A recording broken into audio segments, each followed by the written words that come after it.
9 months ago, we were sitting in here and taking delivery of our first machine. We didn't really know where that was going to take us. And today, they're actually bringing in the second machine, the ST-20Y. Machine day is always an awesome day, right? My name is Tom Bacher. I'm the owner here at One Off Coating, LLC. We started doing Cerakote about 4 years ago for the firearms industry. Started doing kind of your smaller individual projects and eventually grew into some production. We started doing laser engraving as well. And adding the machine in, we're basically just able to build those relationships even further. When I first started looking at machines, I was actually looking at small manual mills, just for doing small customization type of stuff. That quickly grew into looking and quoting mini mills.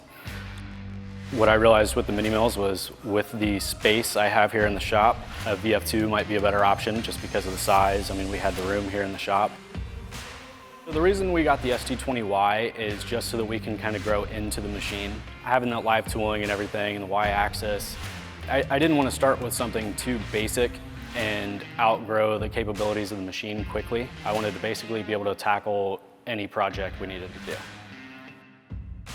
What we're doing is working with some of our existing customers and coming out with some new products or products that they already purchase from other vendors, but because of the current market are unavailable, hard to get, or they have too long of a lead time.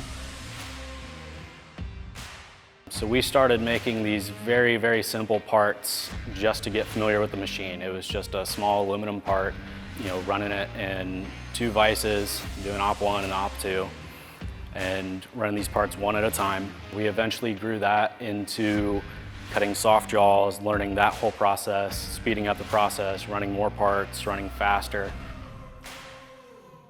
We're trying to start making parts as efficiently as possible. So the rotary, I think, will help us have less time spent, switching out parts. We'll be able to just have the spindle running as much as possible. A lot of companies are running really far behind right now, just because it's so hard to get materials in. So hard to get other parts in. I think that the market is going to stay very strong throughout this year at least.